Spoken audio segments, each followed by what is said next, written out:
So the rear section of the bike, you really have two main options. You can go with a rack or you can go with a saddlebag. Which is right for you and what size all depends on many factors. So let's dive right into it.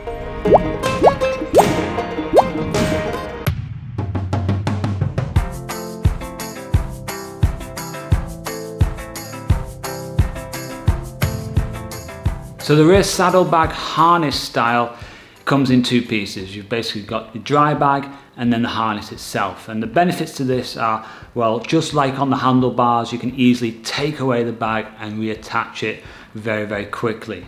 In addition to that, you can also attach, say, flip-flops or sandals on the outside of the harness, giving you a little bit more capacity. And also things like tent poles, you can put them in the harness maybe with the dry bag on the outside. Downsides such as it's a little bit heavier to have a harness. It's not a big deal for me, but it could be if you're in a race environment. And then things such as what you can get in a dry bag. So you mainly get soft items in there. Odd shaped items can kind of mess the shape of the dry bag, making it difficult for you to put back into the harness.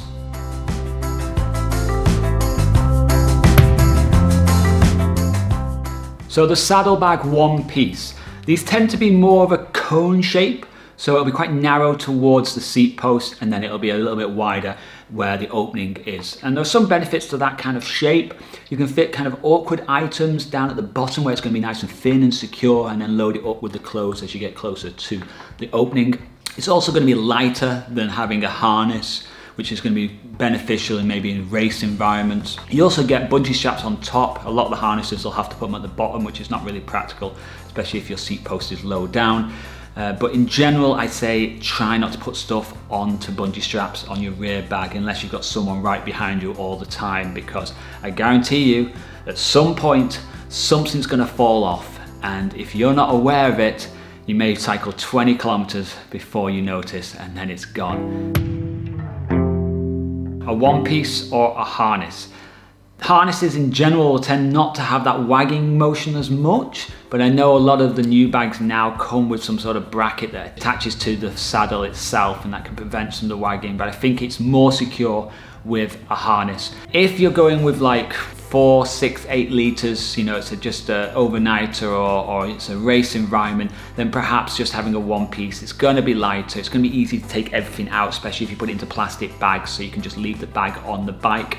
But if you're going off on a long trip, I think harnesses are far more practical and better to use. So, you know, if you 14, 16, 18 litre bag, then a harness is ideal for that. So which saddlebag size is right for you? I mean, they start off at like 4 litres and they go all the way up to like 18 litres, and it can be hard to know exactly what is right.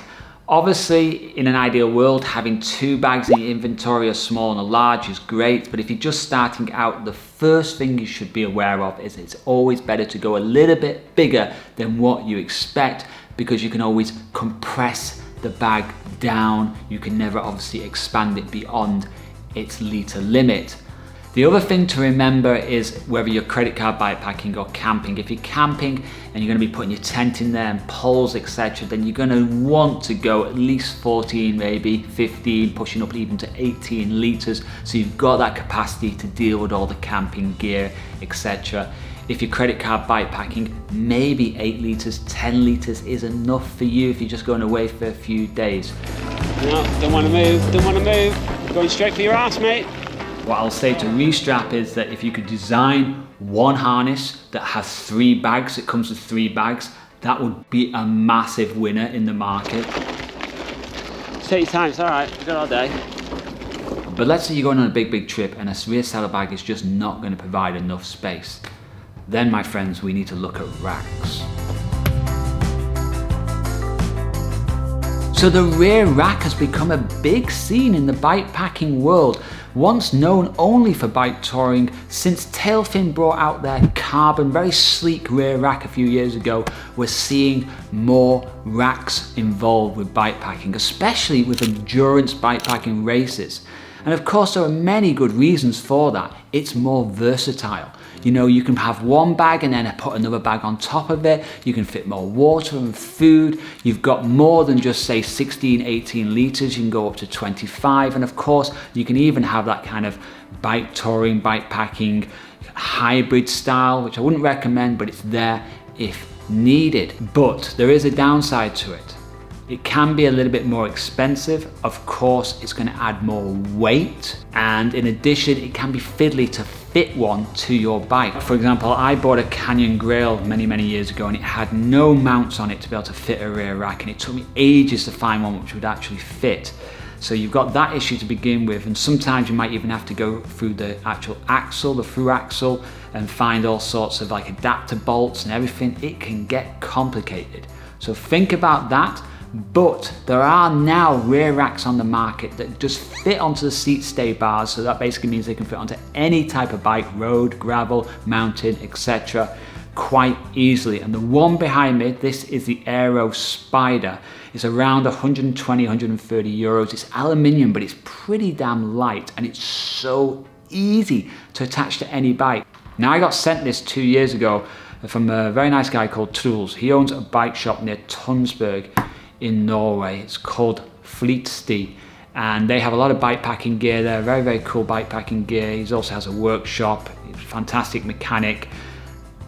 Truls, I'm so sorry it's taken me 2 years to actually test this out, but I tested it out this summer and I loved it. I thought if I'm gonna go camping, this is such a great option to do. Easy to attach to my bike, pretty damn light. It's aerodynamic, as you can see. And yeah, when you're camping, you've got tent poles, everything just becomes really easy adding that to the top of your dry bag. Of course, I'm using a 20-litre dry bag here, but you can also use a top-loaded bag. Tailfin designed a very cool and sleek one, which has got extra pockets in it as well, so it's very useful and versatile. But if you want to keep the costs down, then it's just a simple dry bag will do the job as well. But I will be honest with you, I would say that 80% of my bike packing journeys, I'm still going to go with a rear saddle bag. But now, using this rear rack, I know it gives me really good options when I need a little bit more capacity.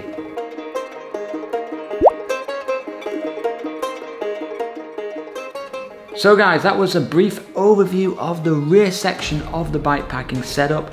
I hope you found some of that information useful. Of course, we could have gone into further detail about rear racks, and I'm sure some of you have got your own opinions about them. Let us know in the comment box. But there is one area that we have not covered yet when it comes to the bike packing rig setup, and that is ourselves. What we can fit on our bodies. You'll be amazed. So when that video is available, it'll be here. But in the meantime, thank you so much for watching. I'll see you soon.